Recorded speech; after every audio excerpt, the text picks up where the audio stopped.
All right, welcome to Dual Redundancy, the only podcast where you can hear all the latest in television and entertainment news with too many hosts with exactly the same opinions. I'm one of those hosts, David Allen, and another one is John Berwick. Another one is Kyle Bridger. I would say that I am the Gata to John's Mike to Dave's Lil Dicky. I don't know, to Dave's Dave. Yep. Yeah, Dave Bird, Dave Allen. We're one and the same, the two of us. No differences at all. Yeah, we're talking about Dave season 2. It's finally back. We got 2 episodes of that to talk about for the premiere. And then it's going to get physical. We're going to get physical. We're talking about the new Apple TV Plus series starring Rose Byrne, plus some quick checks of some fun stuff as well, new releases. A lot to do tonight, but we have this first segment. And John, just tell me what it is. in and out points. In or the out. In or the out. In, or the out. Yes, it is in and out points. And the very first one involves HBO Max. HBO Max subscribers received an alert email Thursday night, but this time it wasn't a bill or a new show premiering. Instead, it had the subject line of integration test email number 1, and the body had just one sentence. This template is used by integration tests only. I don't know if you guys got this. I got this email. Yeah, I got it. John got the email. Kyle, did you get the email? I don't think I did, no. It might be because of how our HBO Max account is set up. Mhm. But John, what do you think when you received this email on Thursday night?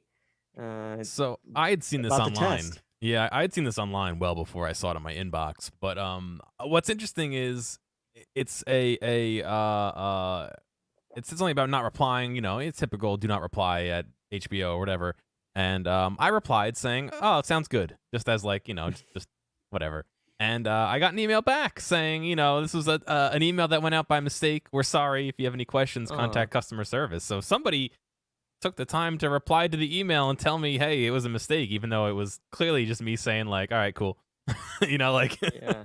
Which I thought was pretty funny. There were so many people that got this email because I saw it trending on Twitter Thursday night. Celebrities were getting it. Regular folks like us were getting it. Some people thought it could be a phishing scam. Others thought they joked and called it HBO Max new number 1 show. Even Jason Killer, who is the Warner Media CEO, went along with the latter, saying, "Yeah, it's our new show, integration test email number 1." Kyle, you think we should review that show on the next podcast? Integration to no, I think it's fine as an in and out point. We'll just stick with that for right now. Yeah, it didn't graduate to that. Yeah, no, I don't think so.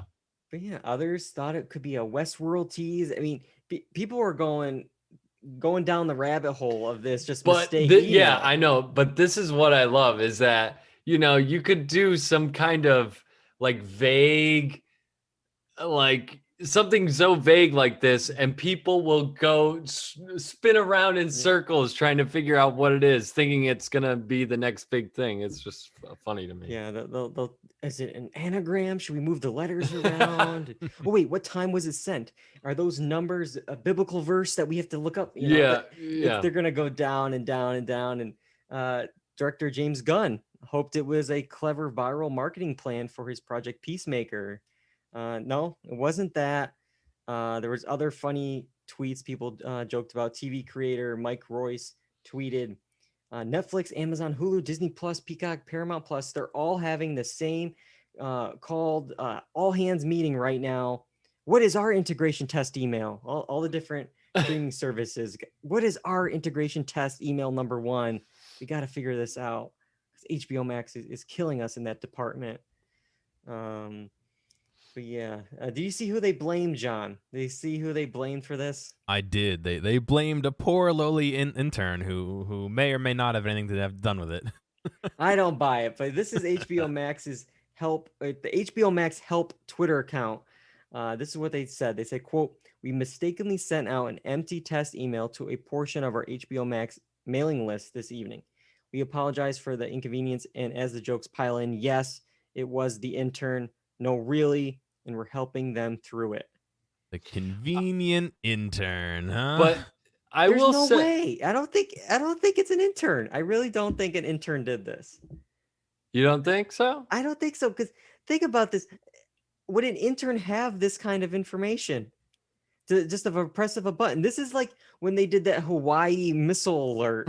Oh, it was so easy to send out a warning, an emergency alert that the world was coming to an end. I don't think like just an intern just has millions of email addresses that they can easily just copy and paste and send a test email to. It's like, as we know with like Twitter, anytime a tweet is sent out, it's like carefully crafted and it's improved by like the social media director and then the marketing team, and it has to go through all these levels to get even posted on Twitter. It's like, I feel like the same is here too. I don't think an intern can easily just whoops, I hit reply all, everyone. Yeah, I mean, I don't know, unless there is some kind of, I don't know, listserv and they accidentally, I don't know. I mean, I don't know. I have no idea. But there wasn't really, was there anything within the email that was like so significant? No. So, I mean, No. I could see them maybe training someone on how to do some kind of operational thing and being like, okay, here's what you would do in this case. Send it to this listserv. Oh, wait, no, that listserv had, you know, an extra O or something, you know, or whatever it is. Yeah. You know, I could see it happening. The person here's the training thing. the intern did it. Yeah, because Sure. if the intern has this information, does the intern also have my credit card information just easily sitting there that he's going to easily send out as well? I mean, like, if the privacy at HBO Max maybe needs to be looked at a little bit here, if an intern can easily do this. I just don't buy it. Like, we were interns, Kyle, at oh, I name dropped there. Whoops. We can bleep that out maybe. I don't know if we need it. Who cares at this point? But we didn't. I mean, what we got coffee and chicken wings. Like, that was our thing. Like, Yeah, that was it. We didn't get a listserv of pretty the much. CBS viewers there. But I mean, yeah, I don't know. I mean, I could see like assistants or something like having this kind of power or some type of email where they would, you know, be able to do this. And I know that an intern isn't like an assistant, it's like a legit level, but you know, if you have somebody training somebody else, I feel like this is something that could possibly happen, but I don't know. With all that said, I think because I didn't actually see the email, I just saw it trending on Twitter. I thought the cooler part of this was people's stories of how they messed up as an intern.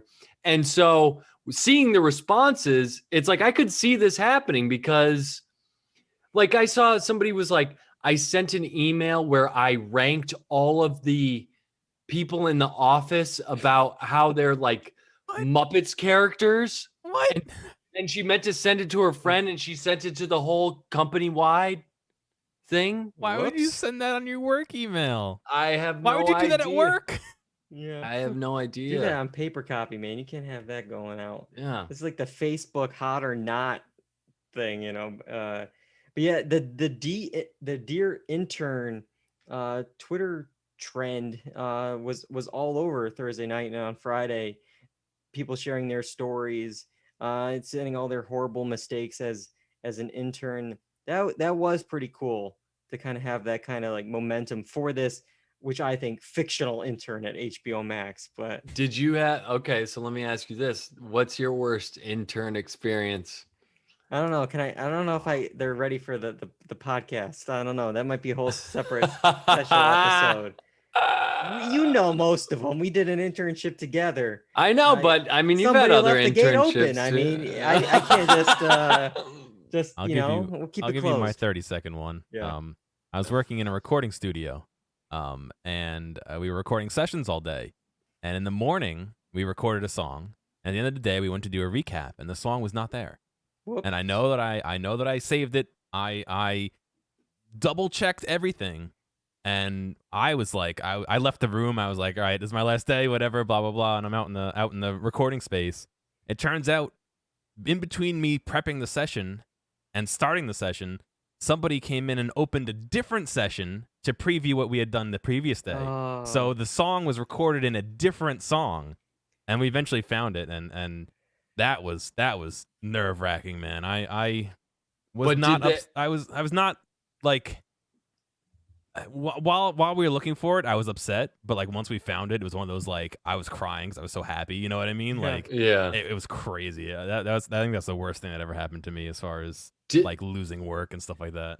now? Did they issue an apology or say like, "Oh, all good, John, we found it"? Like, were they Yeah, no, like it wasn't all amenable? good. Like, nice. Okay. Yeah, it wasn't all good. The Yeah. the band The that we were Twitter recording was account really threw him nice. under the bus, Yeah, but they were nice in Yeah. person. Yeah. All right. Well, that was the HBO Max email. We have a story now involving a different streaming service, Netflix, again, of course. But this one kind of goes back a little bit to start. Back in episode 237, March of 2019, we discussed how Steven Spielberg was not a fan of streaming services and their movies being up for Academy Awards. Specifically, he took aim at Netflix. According to IndieWire, it was at the Cinema Audio Society's award ceremony. This was the same year that Roma was nominated for 10 different prizes. Not a fan of Netflix and streaming services. Flash forward to yesterday when Spielberg's Amblin Partners went into a partnership with Netflix that will cover multiple new feature films every year. The deal will coexist with their previous deal with Universal Pictures, but Spielberg is at Netflix. John, what do you think?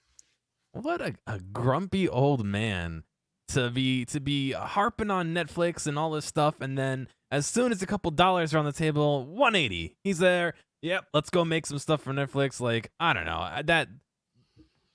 I don't know. That just makes me the grumpy old man. Yeah, the only thing I could maybe vouch for him changing his tune a little bit might be something with the pandemic. I mean, Spielberg, most of his films, at least recently, are these big budget studio movies that, of course, are going to be seen by so many different people. But I wonder if he's worried now about that middle film, the smaller film, because with the pandemic, it's going to be harder for these films to be in theaters because, Mm. as we're seeing, even big budget musicals can't get the box office compared to other superhero type films. That's the only thing I could maybe argue in his favor. But for the most part, I'm with you on this. Man, you're a complete 180 just from 2 years ago, where it's like Netflix bad. Oh, Netflix has money. Netflix good now. Netflix good. It's just like, okay. Yeah. Yeah. And I mean, I bet if we look back in the chronicles of our Dual Redundancy podcast, we probably foreshadowed this, that he would somehow make this switch over, because this seems like something, I don't know, Yeah. in the making, from like just Because from a long time ago. It seems inevitable with the way that the world and streaming is working, that this, that this wouldn't happen. It just had to happen. And but what's so ridiculous is just the verbiage or the wording that he used to go after Netflix and then just partner up with them. Just, it's like, dude, it's like old man yelling at lawn, and then it's like, oh wait, what? I actually need to get will with the his times Netflix here. films be up for Oscars? Will he want those to happen? I mean, I think he should be barred. yeah. It's just Netflix has gotten a lot of great talent these last few years. I mean, even the year when he was complaining, Alfonso Cuarón did Roma. That's a great film, for the streamer to have a cinematic Oscar-winning film. Then you have David Fincher working for them for Mank. Charlie Kaufman's there. They have so many different directors and writers at their streaming service now. It's not just like mom and pop. It's legit A-list directors working for them, and you're going to bar them from the Oscars. And it's actually interesting because I did a little bit of a research here that they're actually kind of been working together in an informal way these last few years. Amblin produced Trial of the Chicago 7, which was sold to Netflix. Netflix also has stepped in to acquire and finance and distribute Maestro, which is Bradley Cooper's Stars Born follow-up. They're in talks for that. So it's like, okay, like you already were kind of working It's just together. it's just money. It's money talks is what it is. Money talks in this case.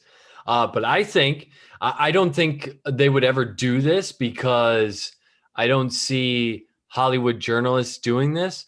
But if they wanted to be real, why not just ask him point blank, dude, you said that you wouldn't like this and now you're in bed with them? Like what's the deal? What Yeah, was what the change changed? of tune? But they're not going to ask them because all these Hollywood journalists want to be a part of the action. So they're just going to be friends with him. You know what I mean? So, but if they really wanted to know, I'll do it. Get me an interview. but it's, it is. It's just so silly. It's silly. I mean, and with the way streaming is now, it's inevitable. Yeah. There was one other thing in the article they mentioned. One area that the director won't budge on at all. He's staying firm on it. Is Jaws. Deadline heard recently that Universal has broached the subject of a reboot of his film Jaws, but Spielberg was a firm no, not happening. And all I'll say is, we'll meet back in 2 years and we'll see what's going on in Jaws. Yeah. On Netflix, 8-part limited series. Oh, interesting. Yeah. The origin story of Jaws. Where did the shark really come from? We'll find out. Jaws Sharknado I edition. was just thinking Jaws NATO. Yeah, the Sharknado universe, cinematic universe. All right, one lesson and I'll point tonight. No word if Steven Spielberg thinks this film is a cinematic masterpiece or if it should be up for Oscars, but I think it's something important. Charlie Bit My Finger. A few weeks ago, the world almost lost this masterpiece. It was uploaded in 2007, and this YouTube clip has been viewed more than 882 million times. Oh my and it's the most viewed viral video of all time. Numerous sites, including CNN, reported that at the end of May, the video would be removed from YouTube, and one person would own it as you guessed it, an NFT.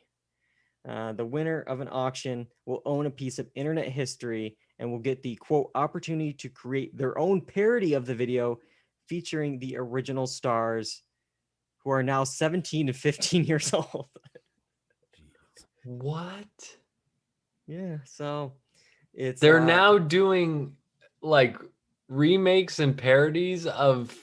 Okay, all right. Well, After Seven's been viewed almost 1 billion times. You got to come up with something new. You got to have a sequel. And well, this is going to be crazy, but based on the description, I have no idea what this video is. You don't know Charlie Bit My You've Finger? never seen this one? I don't know if I've ever seen Charlie Bit My Finger. Oh my Wow. God. John, can you pull the audio up and just play it for Yeah, Kyle? Is it yes. possible? Yes, give me one Yeah, second. while you're doing that, Charlie Bit My Finger. You don't know, it's two children sitting on top of each other. One puts the finger in the other kid's mouth and oh, Charlie bit me. Ouch, Charlie, that really hurt. No, nothing? No, dude, this is not ringing any bells. 882 million times this has been viewed, and you've seen it 0 times. Well, guess what? They better be up in their advertising money because I'm about to watch it after this podcast. Yeah. If it's You still ready? up. Yeah, if it's not taken down, I have no idea.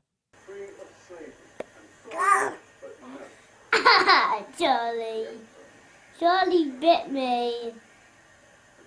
Ah.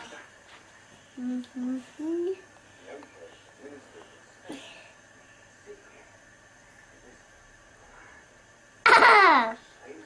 Oh, ouch. Ouch. Ouch, Charlie. Ow! Charlie, that really hurt.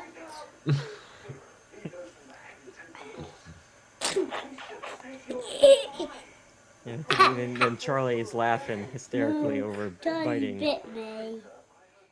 So it's just some Yeah, brothers having a dude. good time, but they're 17 and 15 years old now, and you can make a parody with them if you win in the auction because you would own this as an NFT. But there's a twist. After selling for $761,000, the buyer was connected with the creators of the video, and they decided to keep the video up because it's, quote, an important part of pop culture. But wait a minute. I mean, this is the reason the price went up. The reason it was supposed to be a rare artifact. People wouldn't have bought it Yeah. at price if it wasn't because it was being threatened to be pulled off the internet.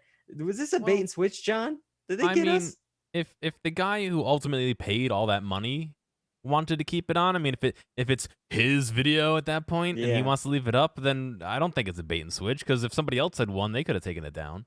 You know what I mean? I would think that if I would afterward, have taken it down, re-uploaded it on my account, got the ad revenue dollars from it, and if I had bought it and then the Charlie and his brother had decided it's not coming down, then I would be upset. But because the person who won said it, then I guess I'm happy. I mean, the whole NFT thing doesn't excite me in any way at all. So, you know, it's the thing that's wild about the NFTs is like, okay, now they've found a way to take things down off the internet. I mean, I don't know, but like not really. I mean, yeah, I think there's they no would just pull the enforcement video there. from the YouTube, right? I'm sure other people would still have it on their Daily Motion site or whatever. I mean, it's just a handshake saying, yes, we'll take it down. As far as I know, there's no legal obligation to do it unless they sign some sort of paperwork saying, you know, but that's not a typical NFT thing. It's not like once you buy an NFT, you have the right to pull it off the internet. You know, it's just in this particular case, they decided to pull it off. And then the guy was like, never mind. Yeah, because I was going gonna just like a buzzword in this scenario.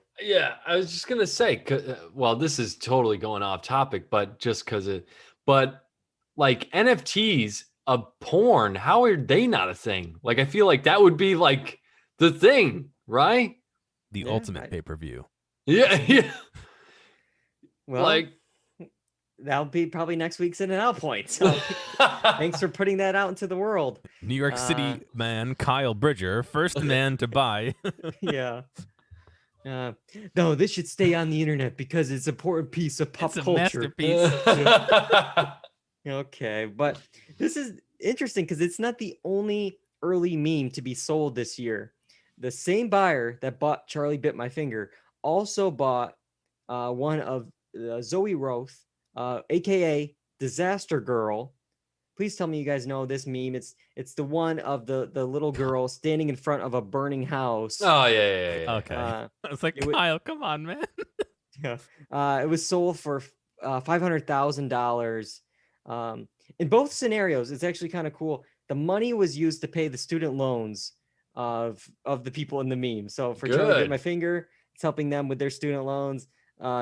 For Disaster Girl, some of it's going to her student loans, others went to charity. So, and in the end, it's all going for a good cause. But yeah, the NFT thing is just dumb to me. Yeah, I still don't really understand it. And in all fairness to Charlie Bit My Finger and early YouTube stage, I was living in the boondocks. I didn't even have internet, man. I was like living in the dark ages. You know, so Numa, you know, at least that one. The what? The Numa kid? No. Oh my God. We just need to do like a whole like tutorial on we need like early Why don't YouTube. we do a clip show about it? Yeah. Like 2005 to 2010. I have no idea what's going on the internet. Trust me. Wow. I do know Chocolate Rain guy. Do you remember that guy? Chocolate Rain. Yeah. Yeah. All right. Well, Kyle's living it back in the past. Yeah. We got to go to the 1980s for our next thing. Guys, send us back. We're back, baby. Gotta get back in time. All right. Physical, the series premiere. Let's do this thing. And that was the name of the episode. June 18th, Apple TV Plus. Set in the 1980s, this dark comedy follows a struggling woman and tortured housewife played by Rose Byrne, who finds an unconventional path to power through the world of aerobics. All right. Kyle and I both saw this. Let's start off with you, Kyle. What did you think of Physical? I really like this actually. I think Rose Byrne is really good in that role, and I think between her narration, It's set a lot on her between the narration, between her reaction to what's happening in her brain as opposed to her physical reaction. I think she's doing a great job with the role. So I think this is like a showcase for her. I think the characters are interesting, especially her husband, who's kind of like almost like a deadbeat. He just feels like a deadbeat. Yeah. Yeah. So, but I like the feel of this show. I like this stuff set in the 80s. I like that we're in her head, but we're getting this contrast between who she is and what's happening in her head. And yeah, it just feels like genuine to me because even, I've had thoughts Yeah. of some of the things that she's had, so it's those things where in society where you want to say the thing that you want to say, but you are held back by societal standards. So I do like that juxtaposition that they have there. I do like the feel and the vibe of the show. I do like the 80s. And I don't really know I do know more so having watched the second episode, but at the end of this first episode, there's really a lot of ways that this story can go because they didn't, it's still, there's a lot of things up in the air kind of. Yeah, there's a lot of things that you hit on. Some that I agree with, some I had issues with, some that we'll get to. I'll start off with my pros. I think the production design and the soundtrack, top notch. You're transported to the 80s. With the music and just there's like some kind of, I don't even know how to describe it. Not haze, but like some kind of like filter over everything that just makes it look, I don't know, maybe not brighter, but like it has like this like an effect on aura. it. Yeah. Yeah, that it's like an Instagram filter across it to make you think you're in the 80s. Mm-hmm. So it really sets the tone, and obviously with the costuming and everything, it brings you back to the 1980s. And Rose Byrne, love Rose Byrne. She's great in everything I've seen her in. I was excited for her in this. There's points though that for me the the narration was almost too much. It was too much of just, I understand it sounds very realistic. I've definitely had similar thoughts here and there, but it just got so negative. It just went too much for me. I feel like first I was like, oh, we're getting kind of like a Dexter Joe from You vibe where he's saying things that he wants to say out loud, whether it's like, oh, why is she still talking to me? Just move on. And like, then she's pretending to be nice. I like all that. But then when it was just like, I can't even say the stuff she says because it was just so negative against herself. And there was just so much of it. And it just took up. I mean, we probably had more narration than we actually had dialogue in the show. And she's draining her savings accounts. She's going for every week or every day or whatever it is, $50 withdrawals. She's getting 3 burgers, 3 fries in a private hotel room. And at first I'm like, all right, maybe you could just eat these in the car. Like, why do you have to pay for a private hotel room really for the, and then, well, if you're going to do it naked, I guess you probably should get a hotel room for that. So that's where that money is going. But yeah, the thing you hit on, I want to talk a little bit about is after the first episode. And I know it's only a pilot. You're not going to get the whole story in the pilot because that show has to go somewhere. But I have heard in other reviews that this season is almost a premise pilot of a season. It's that trope we've been talking about recently where the first season is just setting up what this show is going to be. And for me, it's getting a little old. I recently kind of saw that. I actually kept going with the Mosquito Coast. I finished that, another Apple TV Plus show. And it was just like, we're not there yet. And from what I've heard, it's like, yeah, what we got to the end of season 1 of the show is like the first 15 minutes of really the movie. Like it's just, they just drag things out to get you to. Then why are we doing this for 8 hours then? And that's the question with this. Like, and that's what I'm kind of worried about with this. We start off with this long walk and talk oneer before this fitness video shoot. Kind of interesting that I just realized that both our shows tonight both start their first episode with this oneer behind the scenes at some kind of shoot. But with this one specifically, it's right before a fitness video shoot. It seems like she's kind of maybe a diva, for lack of a better word. Everyone is scared of her on set. But then we drop back 5 years to see before, it all started. And, okay, well, for 1981 now, the video shoot was 1986.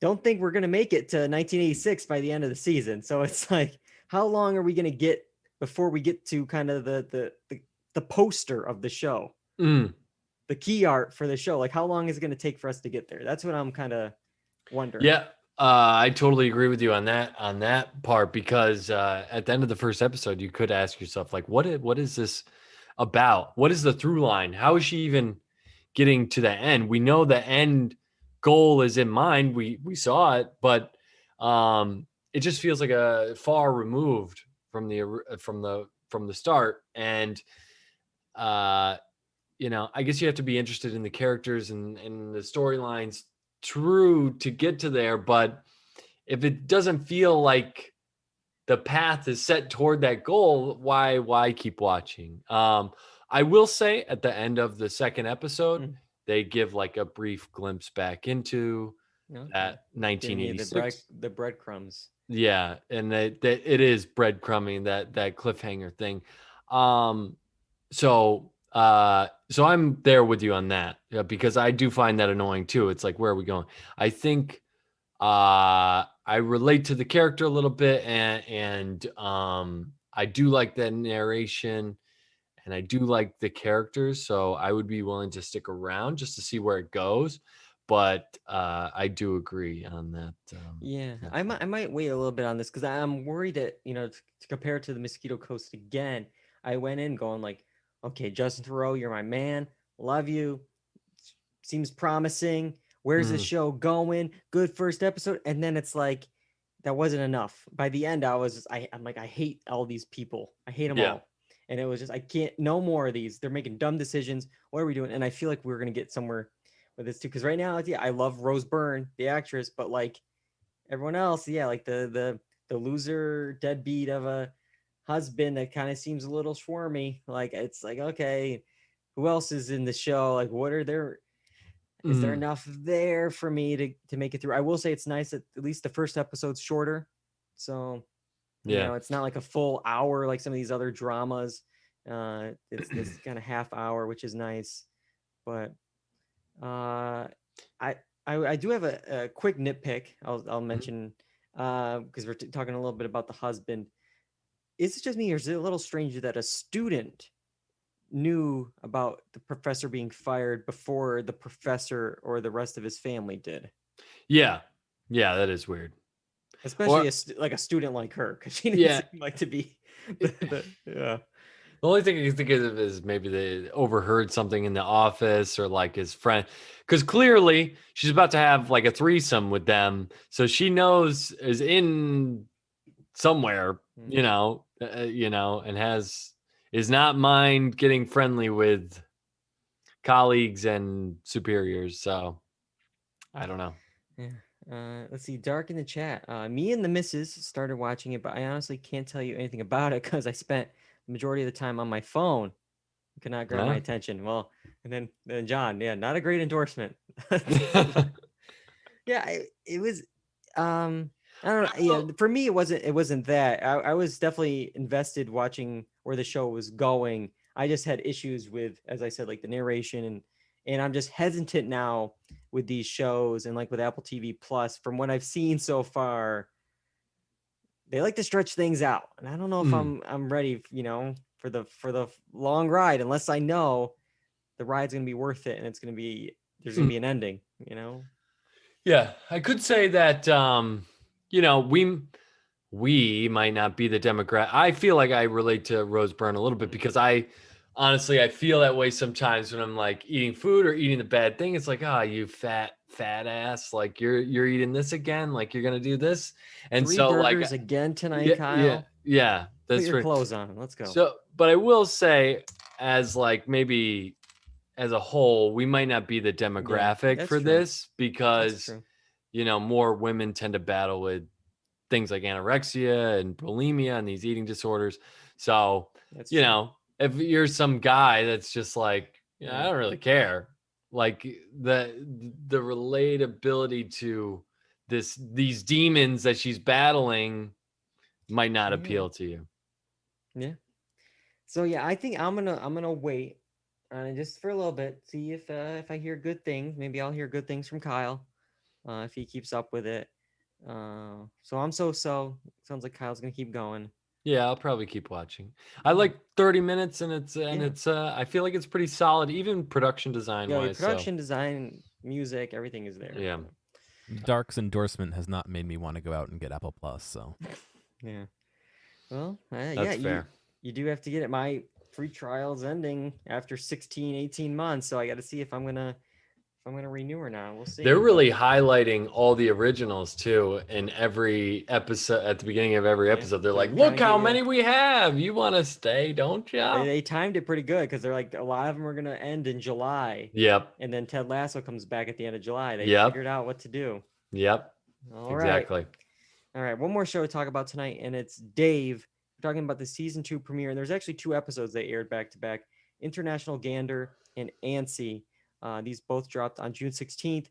This comedy series returns and stars a fictional version of Little Dicky, a neurotic man who convinced himself that he's destined to be one of the best rappers of all time. And let's see, we discussed the premiere of season 1, the series premiere in 284. And I remember being kind of unexpectedly high on it. I remember being like, I think there's something here. And I feel like after just the premiere of season 1 only got better. I feel like it got stronger. Mhm. We'll talk about some specific episodes before we dive into season 2. So before we get to season 2, what did you kind of think of season 1 as a whole of Dave? And were you looking forward to season 2 when it did come out? Yeah. I mean, I really liked season 1. I liked actually the relationship between him, actually with everyone, because I think you have these weird personalities like Gata and Dave himself, and then I actually like his manager too, who plays a straight man, but he has these quips that come through.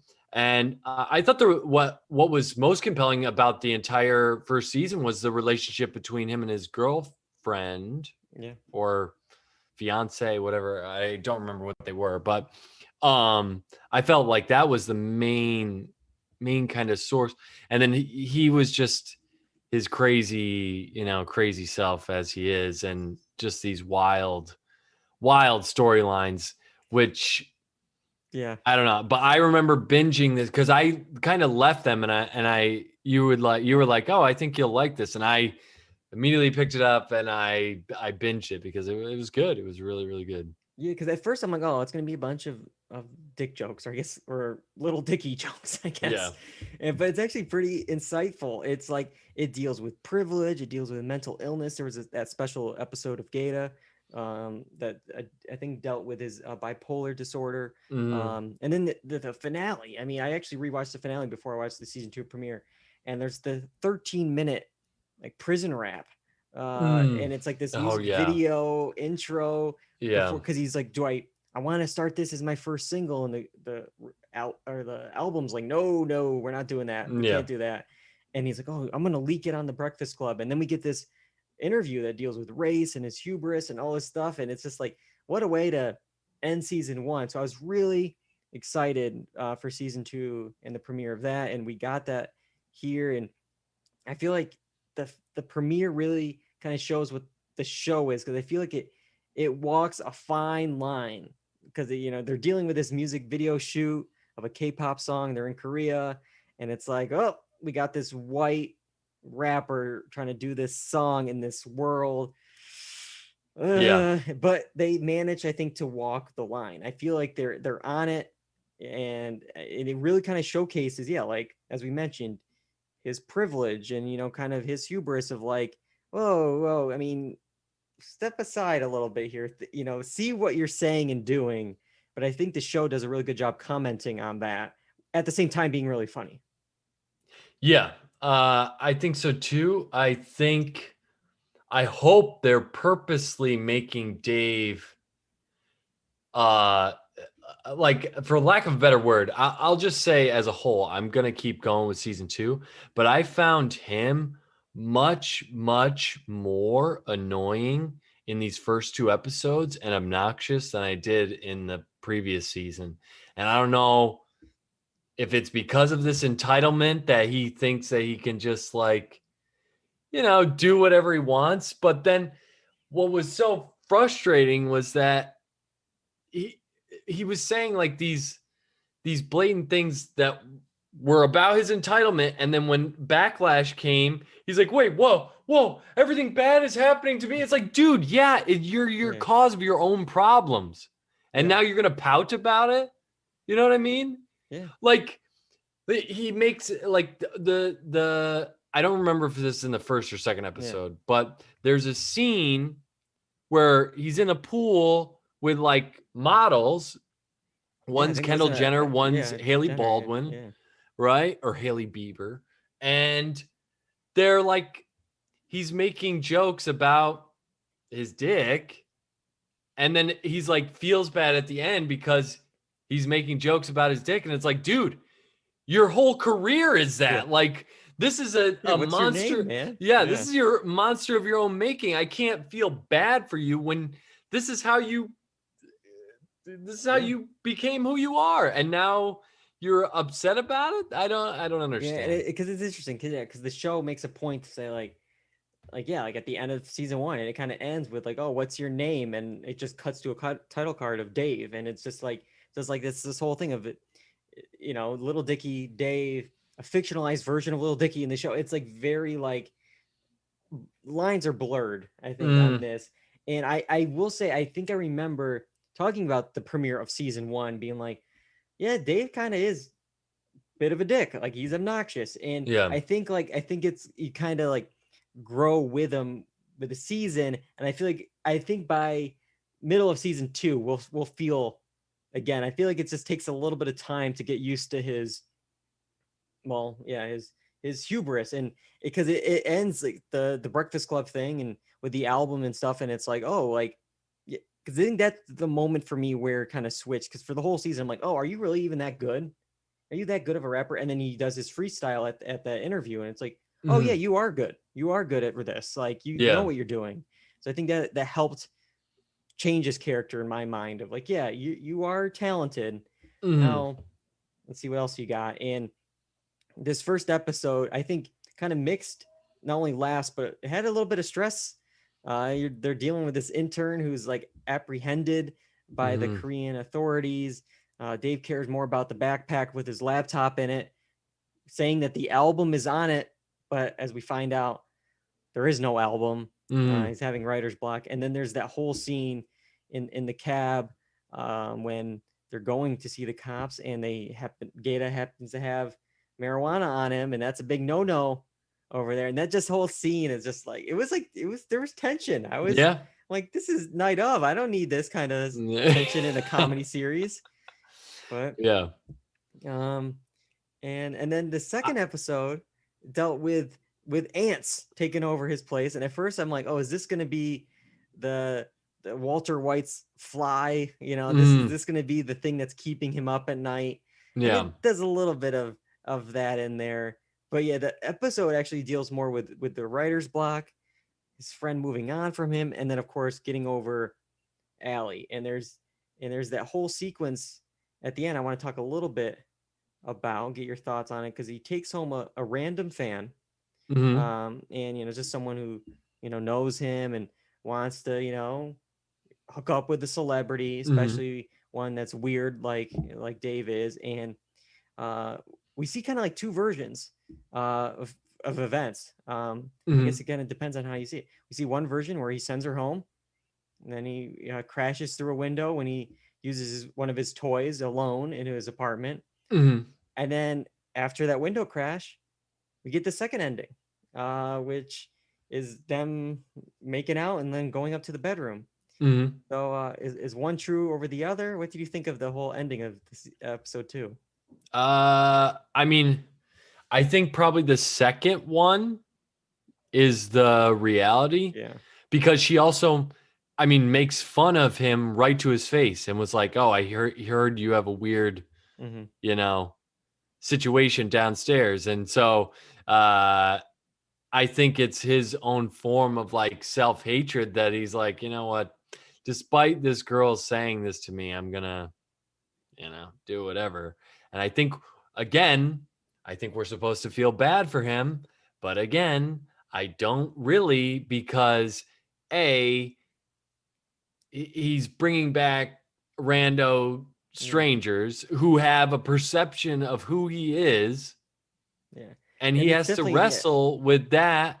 But he's been obnoxious in the first place when he's discrediting, the Asian community by whatever. He's, goes into a meeting and is like, we got to talk about these ants because we got a problem. It's like, dude, who are you? Like, it's just ridiculous. I think he had one big moment, and then it's like back to reality, bud. You're not there yet.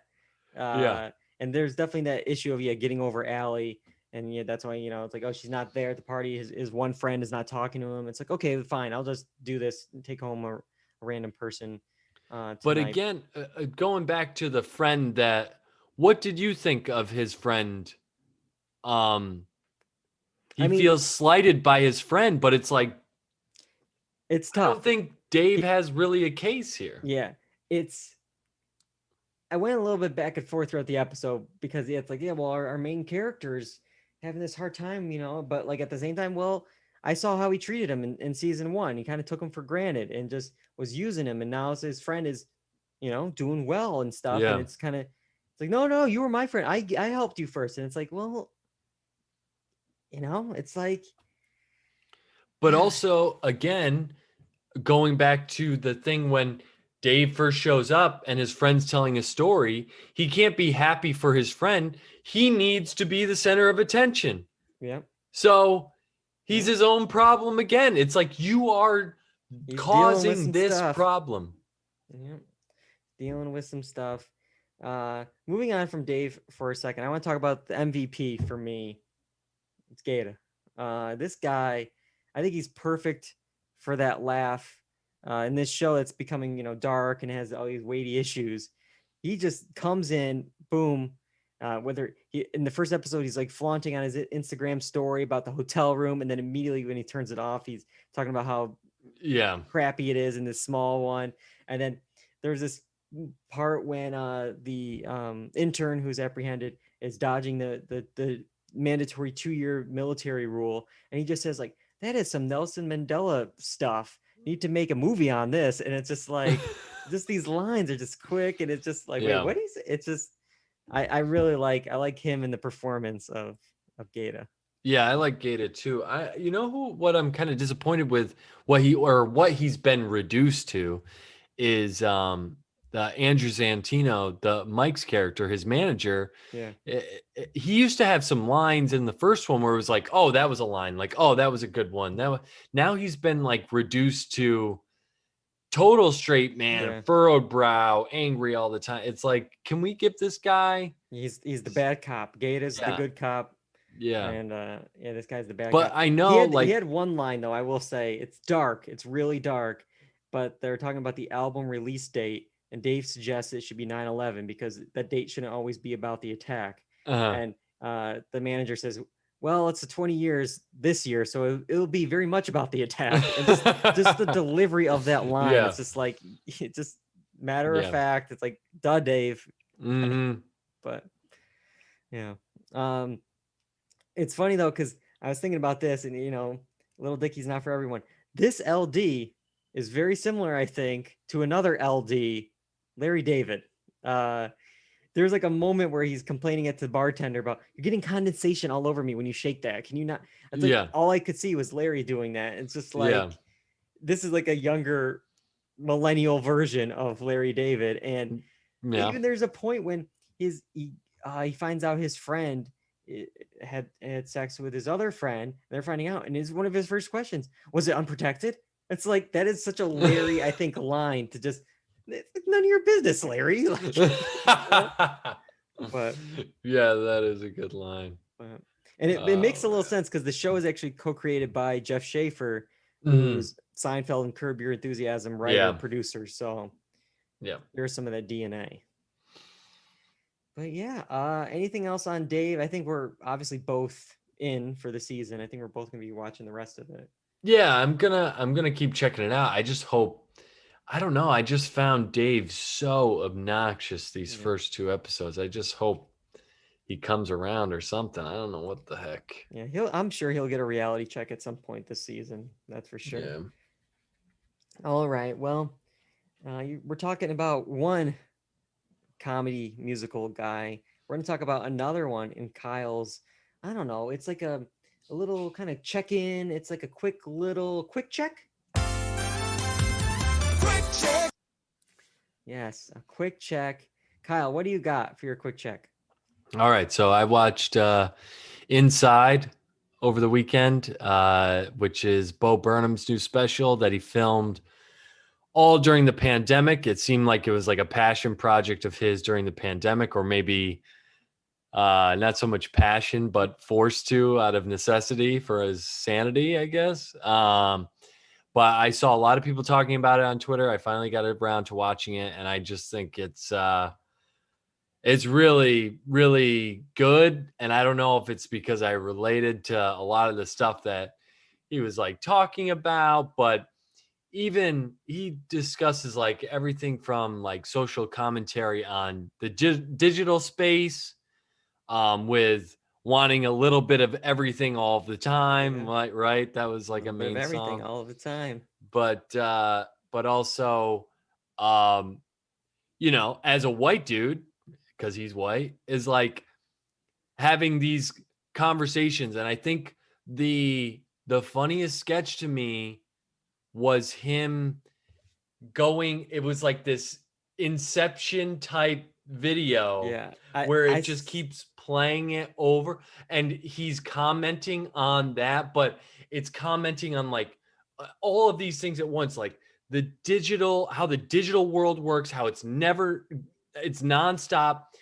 discussions, and in his head about him as a human being, like how he presents himself, what he doesn't like about it. And like I was laughing and crying because it's like sad and hilarious at the same time. It was like the best best sketch, I thought, of the whole thing. Yeah, I really love this as well. I saw it one night. I was laughing. I was moved. I was transfixed by some of the visuals. And again, it's all in just this one like apartment, one little room, shooting this whole thing, doing everything himself, the lighting, the camera work, the music, the effects, everything. It's really impressive. And as you bring up, like he's a rich white dude, and it's just like I think one of my favorite songs is also I think one of the early ones, like Comedy. It's like, should we be joking at a time like this? It's like I'm gonna help the world, literally, well, metaphorically. It's just like, Yeah. and it's just there's that. There's one of my favorite like visual ones was white woman's Instagram. Just all the like, so there's stuff dealing with the pandemic, but also like social media, and there's one about sexting. There's a runner about Jeff Bezos. There's just the one that I couldn't stop singing because it's so catchy, but also something that I would do randomly is the one where he's like, woke up at 11:30 feeling like a bag of and it's just like and it just keeps going on, and it's like, I would do that too if I was going I've been insane. jamming to the stuff on Spotify, and there's been days where I'll have it stuck in my head just over and over, and it's some good stuff.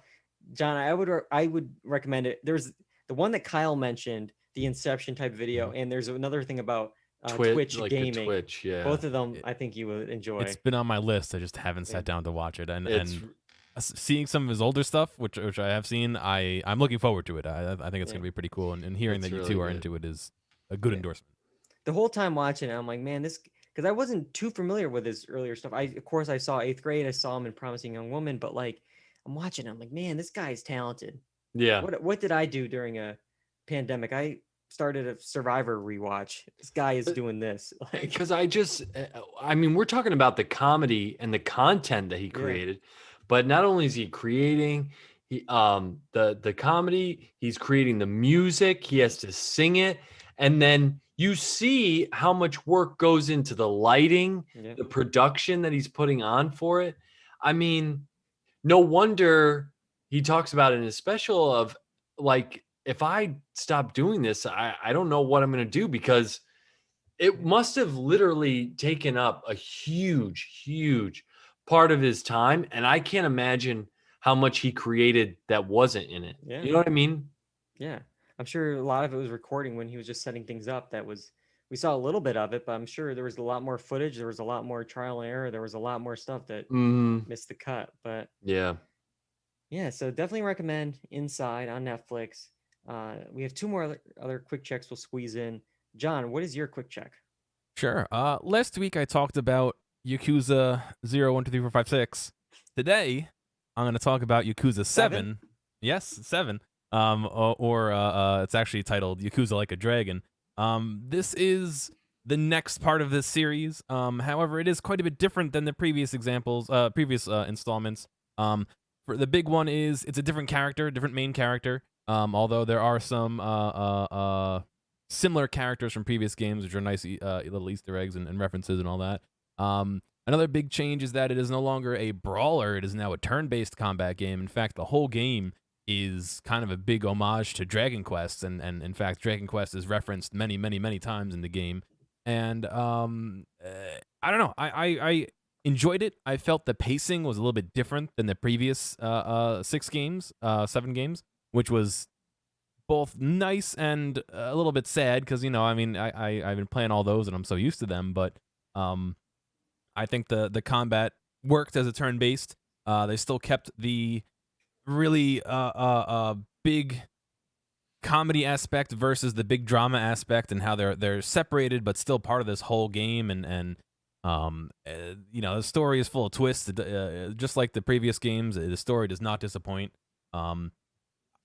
It's weird because this is a cool potential entry point for people into the series. However, the history and the previous games kind of sets a groundwork for some of the events in this game, so it's a little bit hard to say To jump enter right in on here. 7. Yeah, because it has such a rich story behind it that it's a little bit tough for me to recommend that. But I enjoyed it. I'm glad I played it, and this completes me playing all the mainline Yakuza games in 11 months. So I'm kind of happy I did it all.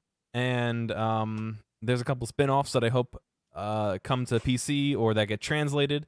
But hopefully we see those in the future. Yeah, Dark's ready for the next game series that you're going to do. I guess he's over the 7 Yakuzas. I can see that. I've been playing a lot of them over the past year, so I understand Dark. All right. Well, Let me go ban him real quick. there you go. All right. Well, I got one last thing to talk about, and I'm going to talk about Luca, the other film. I'm going through all my summer blockbusters here. I'm going through them all pretty quick. Luca, the next Pixar film. And this film is in the Italian Riviera. You got 2 sea monsters that can turn into young boys, and they befriend an Italian girl who's training for an Italian triathlon that includes swimming, biking, and of course, eating pasta. Those are the 3 main attributes in this triathlon in Italy. But so I'll say up front, this movie is straight up like beautiful. It looks like an illustrated children's book come to life. It's crazy how good Pixar is getting with these graphics, and it's crazy that it's a crime that it's not in theaters. They put them, the last few Pixar films, only on Disney Plus. I know a lot of people at Pixar are pretty mad about that, not being able to see it on the big screen, but even on my home screen, it did look gorgeous. It makes you want to visit Italy, just like Call Me by Your Name did. And what's really interesting, there's a lot of parallels between those 2 films, surprisingly. Wait, what? You got 2 friends in Italy, one older, one younger, both riding around on bikes in the Italian countryside. No peaches. There's no peaches in the film. There's a lot of pasta. But it was like watching it. I'm like, oh, that scene. Oh, and like we would like take screenshots and we would look at them. It's like, yep, there's a train scene. Oh, here they are on the bikes. It's like, almost like they look like they animated parts of Call Me by Your Name Wow. for this film. With all that being said, though, I will say it's not Pixar's probably like A+ work. It's good. It's very good. It's solid. It's moving, but the bar is just so high for Pixar that it's going to be really hard to clear that bar. It's one of the better films out there this year. It's one of the probably better animated films, but as for Pixar's like best film, it's not there. But I think the film for me worked better as it went along. In the beginning, there's definitely comparisons to the Little Mermaid. They were in once they left the water and made it to dry land. I feel like the film got a lot better. But I would recommend it. It's a solid Pixar film. So yeah, it's Luca. All right, that is it. That is it for this week. We have one more podcast coming up for June, and here it is. I talked about it a few weeks ago. We're going to talk about a film celebrating its 50th anniversary, and we're talking about Willy Wonka and the Chocolate Factory. 50 years next week. We're going to go back to World of Pure Imagination and talk about Willy Wonka. It's going to be a good one, I think. It's going to be a fun episode to talk about and go back and revisit from our childhood. You can find the episodes of the podcast on YouTube, iTunes, Spotify, the blog, dualredundancy.com. And of course, we're live Tuesday nights on Twitch, twitch.tv/Dual Redundancy, usually around 8 p.m. And we're going to make sure you're following us on Facebook, Twitter, and Instagram as well at Dual Redundancy. You can find out when we're recording and see highlights and get your reviews on the show. And I got to thank both of you guys for joining me tonight. For Kyle, watching a lot of stuff, and for John, directing the show. I couldn't do it without you guys. Sure, man. All right. Well, until next time, I'm David Allen.